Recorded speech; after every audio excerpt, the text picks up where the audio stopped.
नमस्कार, आप देख रहे हैं राजपथ हिंदी क्विंट, अंग्रेजी क्विंट और ब्लूमबर्ग क्विंट पर। और ये चर्चा हमारी हो रही है छत्तीसगढ़ के मुख्यमंत्री श्री भूपेश बघेल से। सर, आपने हमारे लिए वक्त निकाला, आपका बहुत शुक्रिया। छत्तीसगढ़ में जो आपके अनुभव रहे हैं कोरोना से लड़ने के बारे में, हम उस पर आपसे चर्चा करना चाहते हैं। लेकिन पहले मैं शुरू करना चाहता हूं, क्योंकि पिछले हफ्ते में आपने पूरा देखा कि केंद्र सरकार ने कहा कि 20 लाख करोड़ के एक बड़े पैकेज का ऐलान किया जाएगा। लॉकडाउन 4 में कुछ रियायतें दी जाएंगी और राज्य पर छोड़ा जाएगा कि वो क्या करे। वो हम आपसे समझना चाहते हैं, क्योंकि हमारे लिए तो दरअसल जो व्यवस्था देश में है उसमें मुख्यमंत्री भी जो है वो फ्रंट लाइन वॉरियर है इसमें, क्योंकि ग्रास रूट पे, ग्राउंड पे काम उसको करना पड़ता है। पहला सवाल, पैकेज के बारे में मैं एक मुख्यमंत्री के नाते आपकी राय जानना चाहता हूं कि आपको इसमें क्या मिला। देखिए, 20 लाख करोड़ के जो पैकेज है, ये समझ लीजिए बजट के को रिशेड्यूल करके निर्मला जी ने देश के सामने रखा है। इसमें किसी वर्ग को कुछ नहीं मिला है। यदि मिला है तो 5 किलो राशन जो है वो 2 महीने के लिए गरीब लोगों को मिला है। मनरेगा पहले से संचालित है। आप एसएमई सेक्टर के आप बात करेंगे तो लोन लोन तो आपने बढ़ा दिया, ब्याज में कोई कमी नहीं की, तो कोई इसका लाभ मिलेगा नहीं। कृषि क्षेत्र में बजट आप देखेंगे तो केवल 8% है, जितने 20 लाख करोड़ है उसमें से केवल 8% है। ऐसा कोई काम नहीं है जो आपने बजट से बाहर कोई बात कही हो। तो ये सब कुछ है वो बजट का है, आपने अतिरिक्त तो कुछ दिया नहीं है, बल्कि 1,70,000 करोड़ जो पहले घोषित किए थे उसको भी इसमें शामिल कर लिए। तो इसमें नया कुछ है ही नहीं है। ये आपने केवल कपड़ा बदलने वाले जो काम है वही किया है, इसमें कुछ होगा नहीं, देश का कोई भला होने वाला नहीं है। जी, दूसरी चीज इसमें यह कहा गया है कि राज्यों को पैसों की जरूरत है, वो अपनी बोरोइंग बढ़ा सकते हैं 3% से 5%। यानी कि अब सारे राज्य 4 लाख करोड़ रुपए का और कर्जा ले पाएंगे। लेकिन उसमें शर्तें लगा दी हैं कि राशन कार्ड जो किया गया है, one nation one ration card, बिजली वितरण, ईज ऑफ डूइंग बिजनेस और लोकल लेवल पे कॉर्पोरेशंस रेवेन्यू कैसे उठाएंगे, इन चीजों पर शर्तें लगा दी गई हैं। तो ये पैसा आपको उठाने की जरूरत पड़ेगी, कितनी आसान शर्तें हैं ये आपके लिए? देखिए, एक तो पहली बात यह है कि सभी राज्यों के जीडीपी घटने वाली है और पहले 3% तक के लोन लेने का अधिकार था, अभी आप उसे बढ़ा के 0.5% आपने बढ़ाया है, जो निशर्त है। शर्त के बारे में आपने खुद ही बता दिया है कि आप ये करेंगे तब आपको मिलेगा, आप वो करेंगे तो इतना मिलेगा। ये शर्त आपने गिना दी, उसको रिपीट मैं नहीं करूंगा। लेकिन जब जीडीपी कम होगा तो फिर लोन लेने की जो पहले क्षमता थी उसमें भी कमी आ जाएगी। और दूसरी बात यह है कि ये जितने शर्त लगा दिए हैं तो इसका मतलब ये है न 9 मन तेल होगा न राधा नाचेगी। तो जी, राज्यों का भला होने वाला नहीं है, शर्त हटाना चाहिए। यह शर्तें लेकिन अच्छी हैं कि राज्यों को सुधार लागू करने के लिए एक पैमाने पर कसा जा सकेगा, एक कसौटी पर कसा जा सकेगा, ये तो अच्छी बात है। अच्छी बात है, होना चाहिए। लेकिन एक एक पैरामीटर है, उसे इंप्लीमेंट करने में आपको 6 महीना लगेगा। जी, कोई पैरामीटर है जितने भी आपने गिनाए हैं उसको एग्जीक्यूट करने में आप कितना भी ताबड़तोड़ करेंगे तो 3 महीने पहले तो नहीं कर पाएंगे, 6 महीना तो लगेगा ही। तो ये तो चारों पैरामीटर आपको तय करते करते साल बीत जाएगा और उस पैरामीटर को भी अचीव करने के लिए आपको पैसे की जरूरत पड़ेगी। वो पैसा आपके पास है ही नहीं है, इसीलिए मैंने कहा न 9 मन तेल होगा न राधा नाचेगी। जी, बिल्कुल। 0.5% है, वही राज्य को मिलने वाला है। Okay, okay. एक चीज और, अभी चूंकि बहुत बड़ी आपदा है और एनडीएमए एक्ट के तहत पूरा देश गवर्न हो रहा है, राज्यों से केंद्र लगातार बातचीत करता रहता है, आप लोगों के सुझाव वो सुन रहा है। इस वक्त जिसको हम सुनते आए हैं कोऑपरेटिव फेडरलिज्म, उसकी प्रैक्टिस कैसी चल रही है? वो प्रैक्टिस में कितना हो रहा है केंद्र और राज्य के बीच में, उसमें क्या अनुभव है आपका? देखिए, भारत सरकार ने जो गाइडलाइन दी है उसको हम लोग शब्दशः पालन किए हैं, बल्कि उसके पहले हम लोगों ने काम शुरू कर दिया था। जैसे 24 तारीख को लॉकडाउन शुरू किए हम लोग, तो 21 तारीख से ही शुरू कर दिए थे। जो सर्कुलर 24 तारीख को इन्होंने जारी किया, हम 23 तारीख को जारी कर दिए थे। जो बंद करने की बात है तो हम 19 मार्च से ही हमारे यहाँ 144 धारा लग गया था। उसके पहले स्कूल, कॉलेज, जितने भी जहाँ भीड़ इकट्ठा होती है, थिएटर है, मॉल है, सबको हमने बंद कर दिया था। और यही कारण है कि हमारे छत्तीसगढ़ में जो कोरोना है वो नियंत्रित रहा है। जी। विदेश से आने वाले जो लोग हैं, हमने तुरंत, हमारे यहाँ 2100 लोग आए, तुरंत हमको आइडेंटिफाई करके होम क्वारंटाइन में रखे, उसकी जांच कर दी, तो हमारे यहाँ आंकड़े बढ़ने से रुक गया। यदि यही काम भारत सरकार जो विदेश से आने वाले यात्री है उसको क्वारंटाइन में रख देते, उसके राज्यों को वो कह देते कि आप अपने राज्य जा रहे हैं, इसको होम क्वारंटाइन में रखिए, यदि मार्च भी शुरू कर देते 1 मार्च से ही, तो ये स्थिति नहीं होती जो आज है। ये आपने इंपॉर्टेंट पॉइंट बताया। 2100 विदेशी छत्तीसगढ़ आए, ये लिस्ट आपके पास थी। ये लिस्ट आपको जाहिर है कि केंद्र सरकार से मिली होगी और आपने उनको आइडेंटिफाई किया। तो ये काम तो पूरे देश में और पहले हो सकता था। बिल्कुल हो सकता था। हम लोग जो एयरपोर्ट अथॉरिटी है उससे लिए, भारत सरकार से भी लिए, दोनों मिलान किए। और जो जो लोग आए थे, कुछ लोग ऐसे थे जो यहाँ का नाम लेके आए लेकिन वो दूसरे जगह रुक गए, तो वो आंकड़े कुछ अधिक थे। लेकिन 2100 लोग जो छत्तीसगढ़ में आए और सबको हमने होम क्वारंटाइन में रखा और उसको सारे लोगों को, जिम्मे अधिकारी कर्मचारियों को लगा दिया कि ये होम क्वारंटाइन में है, उनके पड़ोसियों को बता दिए, उनके घर वालों को बताया और उसको घर से निकलने नहीं दिए और उसकी जांच करना शुरू किए। तो उसमें से हालांकि कोई लक्षण नहीं थे, फिर भी वो कोरोना पॉजिटिव पाया गया और उसको हम लोग हॉस्पिटल में एडमिट कराए। जी। हम लोगों को दिल्ली मुंबई बैठ करके ये लगता है कि छत्तीसगढ़ आमतौर पर ग्रामीण इलाका है, तो वहां पर कोरोना चूंकि बाहर से हवाई सफर से यहाँ पहुंचा तो उतना फैला नहीं होगा, इसलिए आपकी परिस्थिति औरों की तुलना में बेहतर है, आपने ठीक मैनेज कर लिया। फिर भी ये चैलेंजिंग तो रहा होगा। अगर मैं आपसे अपनी खास बातें समझना चाहूं जो दूसरे राज्यों के लिए भी लर्निंग के तौर पर काम आए, कि छत्तीसगढ़ ने ऐसा यूनिक क्या किया है? ठीक है, छत्तीसगढ़ आप भौगोलिक दृष्टिकोण से देखें तो 7 राज्यों से घिरा है। एक तरफ उड़ीसा है, झारखंड है, उत्तर प्रदेश है, मध्य प्रदेश है, महाराष्ट्र है, तेलंगाना है और आंध्र प्रदेश। इन 7 राज्यों से घिरा हुआ है। और ये अभी आप, ये जंक्शन बना हुआ है, जितने श्रमिक आ रहे हैं, गुजरात के श्रमिक हैं, चाहे तेलंगाना के, आंध्र प्रदेश के, महाराष्ट्र के, सारे श्रमिक हमारे यहाँ आ रहे हैं। रोज 10 से 15 हजार लोग छत्तीसगढ़ से गुजर के अपने प्रदेशों में जा रहे हैं। तो भौगोलिक दृष्टिकोण से सेंटर में है। जैसे हम नागपुर को सेंटर कहते हैं, तो नागपुर हमारे यहाँ से, रायपुर से 296 किलोमीटर, यदि हम बॉर्डर से करें तो मुश्किल से 150 पौने 200 किलोमीटर पड़ता है। ये सेंटर में है और तो भौगोलिक दृष्टि से सेंटर में। हमारे यहाँ हवाई जहाज है, वो 27 हवाई जहाज राजधानी में आती है, जो देश भर के विभिन्न शहरों से आती है। तो एयर कनेक्टिविटी भी है। और आपको सबको पता है कि अभी जो ये महामारी जो आई है वो हवाई जहाज से पहुंची है, चाहे देश में हो, चाहे देश के राज्यों में हो, शहरों में हो।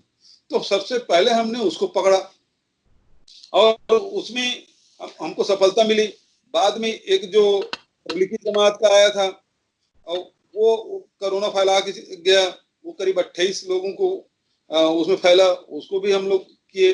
अभी जो आ रहे हैं वो जो श्रमिक हमारे आए हैं दूसरे प्रदेश से, जो श्रमिक हमारे आ रहे हैं या छात्र आ रहे हैं या दूसरे जो लोग वहां फंस गए हैं, दूसरे राज्यों में फंस गए थे लॉकडाउन के कारण से, वो लोग जब वापस आ रहे हैं तो ये आंकड़ा अभी अचानक कल फिर से बढ़ा है, 25 और बढ़ गए। तो हमारे यहाँ टोटल अभी कोरोना पॉजिटिव केवल 33 है।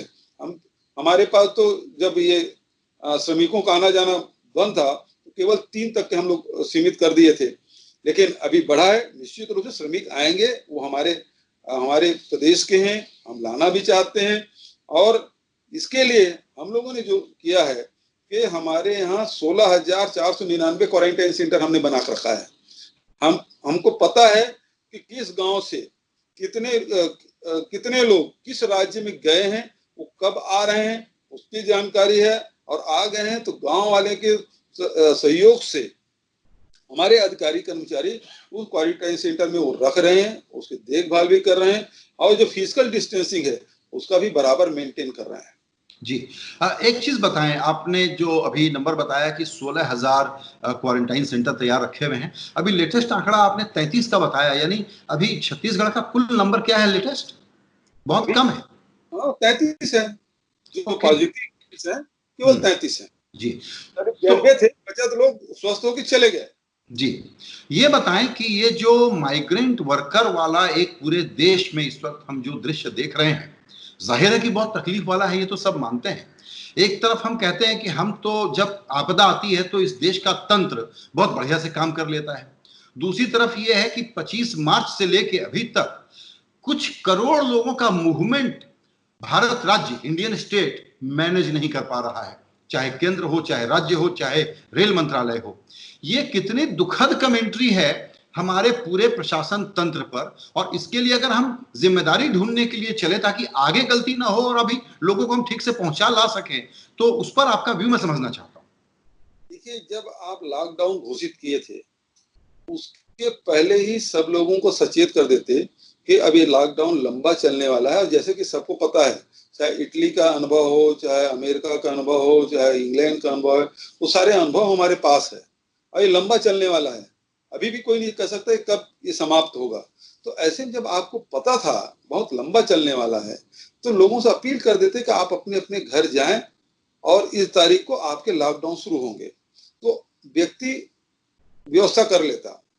लेकिन अभी क्या हुआ, लॉकडाउन जो पहला चरण था उसमें लोगों ने सहयोग किया, दूसरे चरण में भी लोगों ने सहयोग किया, तीसरा चरण आते आते राज्य सरकारों ने उसे अनाज भी दिया, कुछ राज्यों ने पैसा भी दिया, लेकिन उसके सब्र का बांध टूट चुका।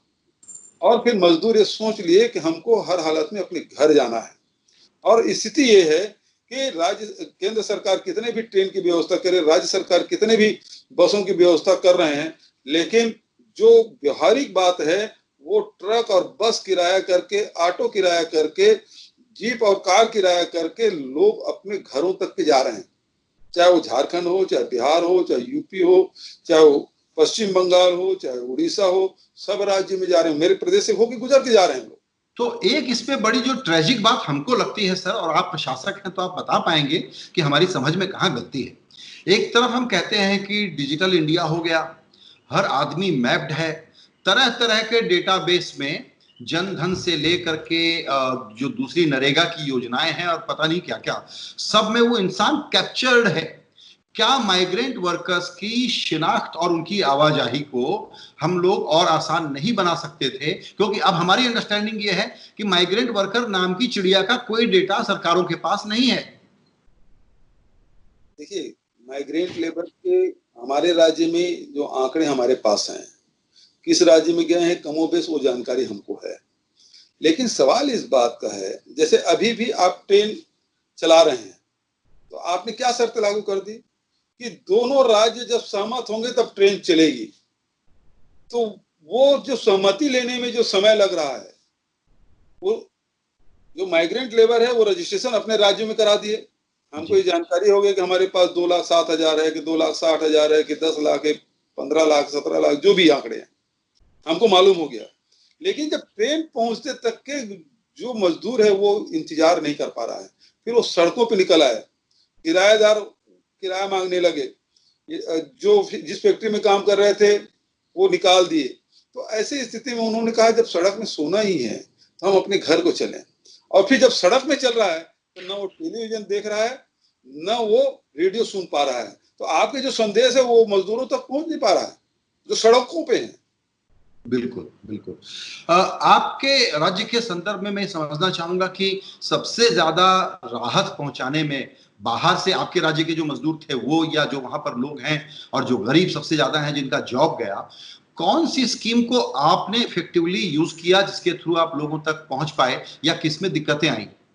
देखिए, जो हमारे राज्य में जिन लोगों के, तो सबसे पहले आदमी की चिंता होती भोजन की, राशन की। हम लोगों ने सबसे पहला काम किया कि हमारे 56 लाख जो बीपीएल कार्डधारी हैं उनको हमने मुफ्त में दो महीने का राशन, हम एक महीने में 35 किलो चावल देते हैं, 70 किलो चावल एक मुश्त हमने दे दिया। अप्रैल महीने में पूरा बढ़ गया, हम अप्रैल की शुरुआत में बांटना शुरू किए और वो पूरा बढ़ चुका है। हम जून महीने के भी राशन हम मुफ्त में देने वाले हैं, वो जाएगा। एपीएल परिवार है उसे 10 रुपए किलो चावल में दिए। और जितने भी जिसके राशन कार्ड जिसके नहीं बने थे उसको बनवाए, लेकिन जिसके पास राशन कार्ड नहीं था, आधार कार्ड नहीं था, उन लोगों को भी हमने राशन बांटने का काम किया, शासन स्तर पे भी। और सामाजिक जो संगठनों ने उन्होंने भी बढ़ चढ़कर हिस्सा लिया और उन तक राशन पहुंचाने का काम किया। दूसरा हमने काम किया, मनरेगा हमने बंद नहीं किया। और कई लोग हाई कोर्ट भी गए, पिटीशन लगाए, लेकिन हमने कहा कि मनरेगा में जो काम करने वाले हैं वो फिजिकल डिस्टेंसिंग मेंटेन करते हैं, इसमें कोई दिक्कत नहीं, एक साथ काम ना करे, एक झुंड में काम ना करे, समूह में काम ना करे, अलग अलग जोड़ी में काम करें, इसमें कोई दिक्कत नहीं होगी। और आज की तारीख में 23 लाख मनरेगा मजदूर छत्तीसगढ़ में काम कर रहे हैं। तीसरा हमने काम किया, हमारे यहाँ 44% जंगल है, लघु वनोपज बड़ी मात्रा में निकलते हैं, महुआ है, इमली है, अभी तेंदुपत्ता का सीजन चल रहा है। लॉकडाउन में सारी दुकानें बंद थी, तो हमने स्व सहायता समूह के माध्यम से उन जो संग्राहक है, जो महुआ एकत्रित करके लाए, इमली एकत्रित करके लाए, उन सबको हमने खरीदी की। और महुआ जो 17 रुपया भारत सरकार ने एमएसपी घोषित किया है, छत्तीसगढ़ में इस साल 30 रुपये हमने खरीदी किया, राज्य सरकार ने 30 रुपये किया।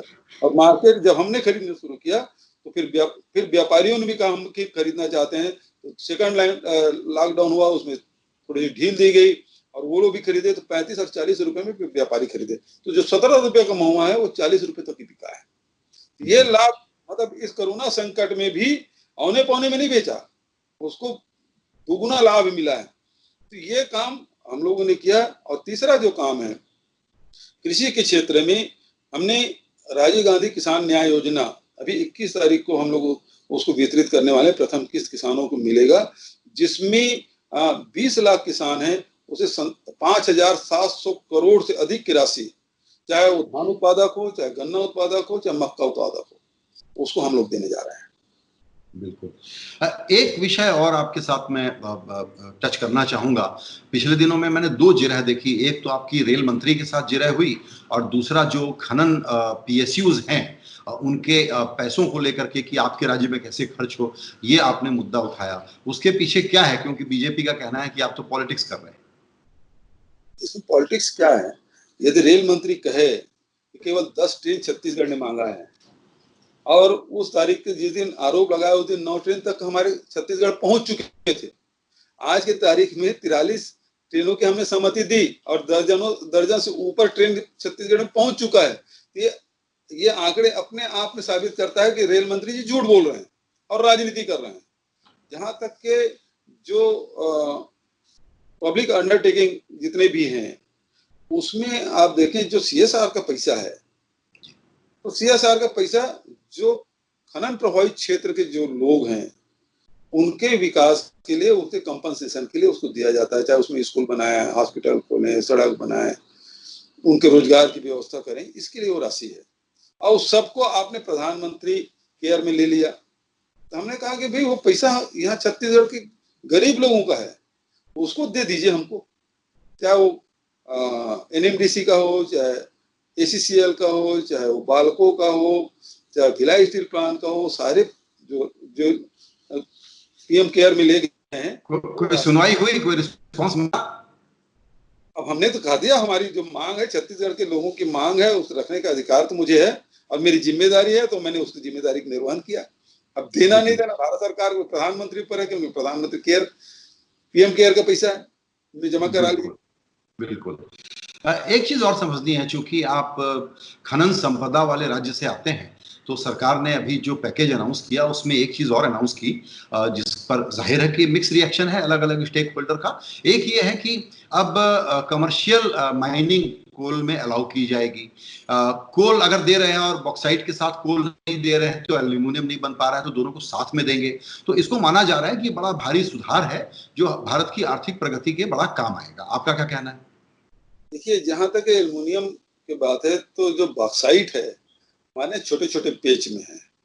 अभी बालको हमारे एल्युमिनियम बनाता है, दूसरा हिंडाल्को जो हमारे उत्तर प्रदेश में पड़ोस में बनाते हैं, और दोनों के खदान हैं छत्तीसगढ़ में। बॉक्साइट के भी खदान दोनों के हैं और दोनों के कोल माइंस भी हैं जी। अब वो किसको और देना चाहते हैं ये समझ के परे है।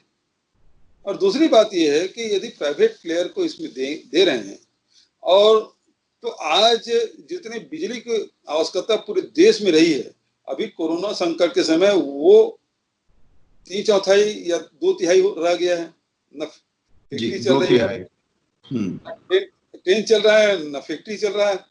तो आवश्यकता है बिजली की, उसमें भारी कटौती हो गई है। तो ऐसे में यदि आप इसको नीलाम करेंगे तो स्टेक तो कम ही होगा, रेट कम आएगा। और फिर ये भी नहीं है बताया गया कि एक राज्य में एक व्यक्ति कितने खदान ले सकता है। यदि सारे खदान एक ही व्यक्ति ले ले तो फिर तो मोनोपोली हो जाएगा। तो ये भी नियम होना चाहिए। दूसरा, जो रजिस्ट्री फीस वगैरह का है, स्टाम्प ड्यूटी वगैरह है, उसमें कमी कर दी, 2 राज्यों को नुकसान होगा। तो बहुत सारी चीजें हैं जिसमें देखना होगा। आपने वन और पर्यावरण अधिनियम में उसमें कोई राहत तो दिया नहीं है, और कोई एक दिन में होने वाला नहीं ना, एक दिन में उत्पादन होने वाला है। और आवश्यकता किस बात की? अभी जितने भी, चाहे आप कोल माइनिंग की बात करें, चाहे स्टील माइनिंग की करें, वो सारे उत्पादन में कमी आई है क्योंकि डिमांड कम है। अभी एनएनबीसी ने आयरन ओर की कीमत घटा दी है क्योंकि दुनिया में नहीं है, देश में नहीं है।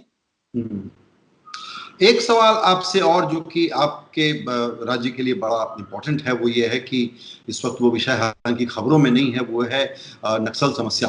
तो जब ऐसा लॉकडाउन हुआ है, जब जनजीवन इतने बड़े पैमाने पर बंद है और अब सभी सरकारें अब धीरे धीरे खोलेंगी, तो ये एक वक्त है कि इस प्रॉब्लम से भी नज़र हट न जाए, बल्कि मौका है कि इसको और कैसे कंटेन करें, क्योंकि इस वक्त इसको भी कंटेन किया जा सकता है। क्या ये मैं ठीक समझ रहा हूं या ये विषय अभी रिलेवेंट ही नहीं है? नहीं, रिलेवेंट है, क्योंकि लगातार नक्सली घटना घटित हुई है और इस बीच में हम बड़े नक्सलियों को हमारे जो जवान हैं वो मारने में सफल भी रहे हैं, और हमको भी बहुत नुकसान हुआ। हमारे 17 जवान शहीद हुए, तो वहाँ 18 से अधिक नक्सलियों को मारने में हमको सफलता मिली। अभी एक सब इंस्पेक्टर है, उसकी शहादत हुई, लेकिन 4 बड़े नक्सली मारने में हमको सफलता मिली। अभी शहरी नेटवर्क हम तोड़ने में हमको सफलता मिल रही है। बड़े शहरी नेटवर्क था, उसको हम ध्वस्त कर रहे हैं। तो नक्सलियों की गतिविधि तो संचालित है, लेकिन उतना ही सचेत राज्य सरकार है, यहाँ के जो जवान हैं वो भी सचेत उतने ही हैं। जी बिल्कुल। आखिरी सवाल फिर से मैं वहीं जहां से मैंने शुरू करने की कोशिश की थी, कोऑपरेटिव फेडरलिज्म पर, आपसे बिल्कुल फ्रैंक और ऑनेस्ट ओपिनियन चाहूंगा कि ऐसी आपदा में केंद्र और राज्य के बीच में सहयोग कैसा चल रहा है, या कुछ इश्यूज खड़े होते हैं और वो ये देख के खड़े होते हैं कि कहाँ किसकी पार्टी की सरकार है? देखिए, जब नेशनल डिजास्टर एक्ट लागू हो गया है तो ये फेडरलिज्म का कोई मतलब नहीं रह जाता। आप दिल्ली में बैठे हैं, जब सड़कों पे लाखों लोग उतरे, भारत सरकार ने दिल्ली सरकार के अधिकारियों को निलंबन किया, तो ये उसी अधिकार के तहत किए ना। आज यदि red zone, orange zone, green zone यदि घोषित करें तो पैरामीटर हमको दे दिए, अब आप घोषित करो, जो दिल्ली से घोषित होता था।